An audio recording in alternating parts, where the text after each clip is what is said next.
தென்னாட்டுடைய சிவனை போற்றி, என் நாட்டவர்க்கும் இறைவா போற்றி. நண்பர்களே, இந்த புத்தம் புதிய வீடியோவில் உங்கள் அத்துணை பேரையும் வரவேற்பதில் மிக்க மகிழ்ச்சி கொள்கிறேன். இன்றைக்கு நம்ம பேச போகிறது கடவுள் சொல்லும் தீர்ப்பு. இந்த சீரீஸ் எபிசோட்ஸ்ல இன்னைக்கு காலபுருஷ தத்துவத்தின் 5ஆம் வீடு என்று சொல்லக்கூடிய சிம்மராசியை பத்தி பேச போறோம். சிம்மராசியை பொறுத்த வரைக்கும் தோல்விகளை கண்டு துவளாமல் மறுபடி வீழ்ந்து எழுந்து ஜெயிக்கக்கூடிய ஒரு ராசி. ஃபீனிக்ஸ் பறவைக்கு சிம்மம் தான் உதாரணம். சிம்மம் கடவுள் சொல்லும் தீர்ப்பு என்ன? இல்லை, இன்ட்ரடக்ஷன்ல பார்த்தீங்கன்னா நம்ம படாத அவஸ்தை யாருமே பட்டிருக்க முடியாது. இது சிம்மராசி சொல்லக்கூடியது. சிம்மராசி கோத்ரூ பண்ண லைஃப் ஒரு 199 பேர் பார்த்துக்க மாட்டாங்க. ஆக சிம்மராசிக்காரர்களுக்கு ஏன் இந்த கஷ்டம், ஏன் எனக்கு இவ்வளோ கஷ்டம்? எல்லாரும் தான் தப்பு பண்ணுறாங்க. இந்த பூமியில் இருக்கிற அத்தனை பேரும் தப்பு தான் பண்ணுறாங்க. எல்லாரும் தான் தவறுகளை செய்கிறாங்க. தெரிஞ்சு செய்கிறாங்க, தெரியாமல் செய்கிறாங்க. எனக்கு மட்டும் ஏன் இவ்வளோ பிரச்சனைகள்? அப்போது ஒவ்வொருத்தருக்கும் என்ன பிரச்சனை அப்படின்னா, இப்போ சிம்மராசிக்காரர்களை கேட்டிங்கன்னு சொன்னால், ஃபஸ்ட்டு மனசு உடஞ்சி போயிருக்கு. செகண்டு கூட இருந்தவங்க எல்லாரும் விட்டுட்டு போயிட்டாங்க. மூணாவது வேலையில் உச்சபட்ச பிரச்சனைகள். நாலாவது குழந்தைகளே சரியாக பேசலை. அஞ்சாவது ஆரோக்கியத்தில் கம்ப்ளீட் காலி. ஆறாவது பணம் பாக்கெட்டு சுத்த அவுட்டு. இந்த மாதிரி நேரத்தில் சிம்மராசி நேயர்கள் ஏன் இவ்வளோ கஷ்டங்கள்னு குமுறுறாங்க, அப்படியே கதறாங்க. எல்லா சிம்மராசிக்காரங்களுக்கும் நான் சொல்லுவேன், எதுவும் நிரந்தரம் இல்லை. இதை மட்டும் மறக்காதீங்க. இப்போ நான் சொல்ல போகிற விஷயத்தை மட்டும் மறக்காதீங்க. எதுவும் நிரந்தரம் அல்ல, இதுவும் கடந்து போகும். இந்த வார்த்தைக்கு அர்த்தம் 1,00,000. இதுவும் கடந்து போகும். ஆக சிம்மராசினியர்கள் எதற்கும் கலங்காதீங்க. ஃபர்ஸ்ட் ஆஃப் ஆல் அழாதீங்க. முக்கியமாக 3 பாயிண்ட் சொல்கிறேன். உங்கள் பிரச்சனையை வெளியில் இருக்கிற யார்கிட்டையும் போய் சொல்லாதீங்க. அதனால் மனபாரம் இறங்கும் அப்படின்னு நினைக்காதீங்க. கடவுள்கிட்ட சொல்லுங்கள். ஏன்னா இன்னைக்கு உங்கள் பிரச்சனையை கேட்குறவங்க நாளைக்கு அந்த பிரச்சனையை வச்சே விளையாடுவாங்க. உங்களையே மேனிப்புலேட் பண்ணி விளையாடுவாங்க. அதுக்கு சான்சஸ் அதிகம். அதை பாருங்கள். 2, நீங்கள் இப்படி நடந்துருச்சே, ஐயோ இப்படிலாம் நடந்துருச்சே, இதை விட்டு தொலைங்க. இதனால எந்த மாற்றமும் வரப்போறதில்லை. இப்பேற்பட்ட பிரச்சனையை கூட நான் தாண்டி வர முடியும் அப்படின்னு உங்களுக்கே நீங்க சொல்லுங்க. அப்படி வந்தால் எவ்வளோ பெரிய பெருமை எனக்கே அப்படின்னு நீங்களே உங்கள்கிட்ட பேசுங்க. இந்த பிரச்சனையும் நான் தாண்டி வந்துட்டேன்னா நான் எவ்வளோ பெரிய ஆளு அப்படின்னு நீங்களே உங்களுக்கு சொல்லுங்க, பழகுங்க. இது 3வது, குறைஞ்சபட்சம் முடிஞ்சால் ஒரு 10 நிமிஷம் தியானம் பண்ணுங்க. இந்த 3 பாயிண்ட்டையும் நீங்கள் எடுத்துக்க கடவுள் சொல்லும் தீர்ப்பு முழுசா பாருங்க. எப்பேற்பட்ட லைஃப்ல எப்பேற்பட்ட சேஞ்சஸ் உங்களுக்கு இன்டர்னலாகவும் எக்ஸ்டர்னலாகவும் வருதுங்கிறத நீங்க நோட் பண்ணுங்க. சிம்மராசிக்காரர்களாகிய உங்களுக்கு நான் உங்களை புரிஞ்சு வச்ச வரைக்கும் பண கஷ்டங்கிறது உங்களுக்கு பெரிய விஷயம் இல்லை. அதை நீங்க சமாளிச்சிருவீங்க, பயப்பட மாட்டீங்க. இந்த வேலை போனால் பயம் அதெல்லாம் கொஞ்ச நாளைக்கு இருக்கும். ஆனாலும் அதுலேயும் தோண்டு போகாத ஆளுங்க. மானம் மரியாதை அதுதான் உங்களுக்கு டாப்பஸ்ட் ப்ரையாரிட்டி. மானமும் மரியாதையும் போச்சுன்னா உங்களால் தாங்க முடியாது. 2வது, எமோஷனலாக நீங்கள் லாக் ஆன இடத்துல உங்களுடைய ரிலேஷன்ஷிப்ஸோ உறவுகளோ உங்களை விட்டு பிரிஞ்சாலும் உங்களால் தாங்க முடியாது. இது 2 விஷயத்துல தான் நீங்கள் லாக் ஆகுது. இந்த 2 விஷயத்துல நீங்கள் கொஞ்சம் தெம்பா இருந்துட்டீங்கன்னா, கொஞ்சம் நம்பிக்கையோடு இருந்துட்டீங்கன்னா, இனிமே உங்களை அழிக்கிறதுக்குன்னு ஒருத்தர் பூமியில் போகிறது தான் வரணும். சிம்மராசிக்காரர்களாகிய உங்களுக்கு மன அழுத்தம் இப்போ அதிகமாக இருக்கு. டிப்ரெஷன், மனசில் ஏற்பட்ட காயங்கள் ரணங்கள் மறுபடி உங்களை காலி பண்ணிட்டு போயிட்டு இருக்கு. டெய்லி அவர்லி பேசிஸில் நீங்கள் பழசை நினச்சி நீங்கள் வருத்தப்பட்டுட்டு தான் இருக்கீங்க.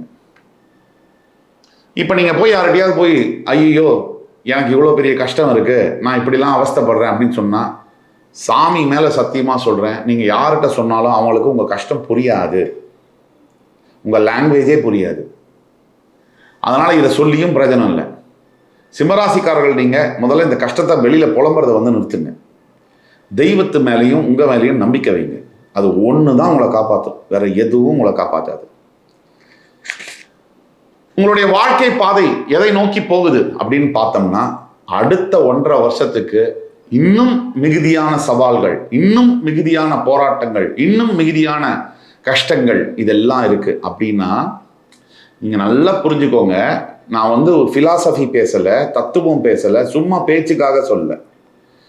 கீழே இறங்குற ஒத்தனால தான் மேலே திருப்பி வரவே முடியும். அதே இடத்துல இருக்கிறவன் மேலேயும் போக மாட்டான், கீழேயும் போக மாட்டான், அப்படியே தான் இருப்பான். அது அந்த வாழ்க்கையில் சுவாரஸ்யமும் கிடையாது, அந்த வாழ்க்கையுமே கிடையாது. இறங்கும் போது வலிக்கத்தான் செய்யும். படியில் இறங்கும் போது சுகமாக இருக்கும், ஏறும் போது வலிக்கும். வாழ்க்கையில் இறங்கும் போது வேதனையாக இருக்கும், ஏறும் போது சுகமாக இருக்கும். இந்த வித்தியாசத்தை புரிஞ்சுக்கங்க. நீங்கள் உங்களை நல்லா முதல்ல நீங்கள் பார்த்துக்கோங்க.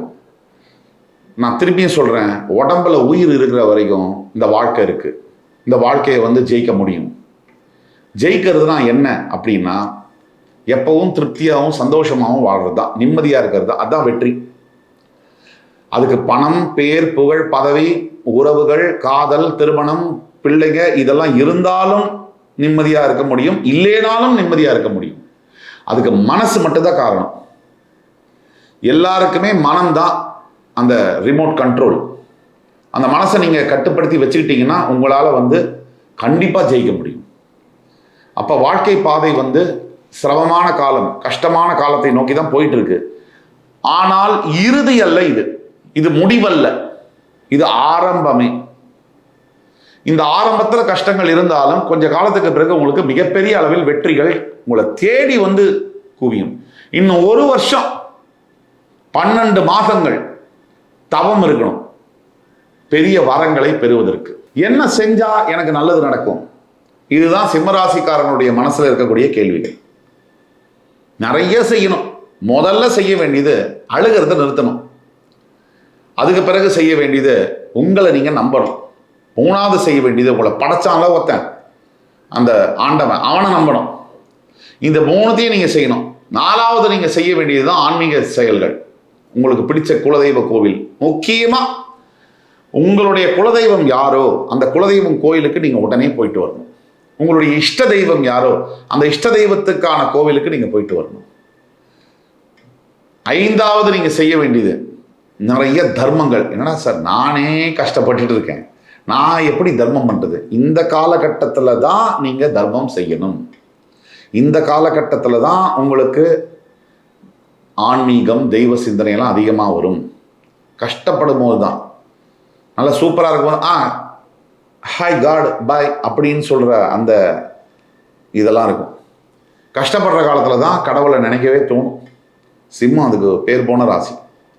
அப்புறம் எல்லாரையும் வெளுத்தது போல் பாலுன்னு நம்புறது, ரொம்ப டீப்பாக வந்து ரொம்ப ஒருத்தரை நம்புறது, அவங்களுடைய வார்த்தைகளுக்காக நீங்கள் வந்து அப்படியே செவி சாய்க்கிறது, இதெல்லாம் நீங்கள் பண்ண தான் இந்த நிலைமையில் இருக்கீங்க.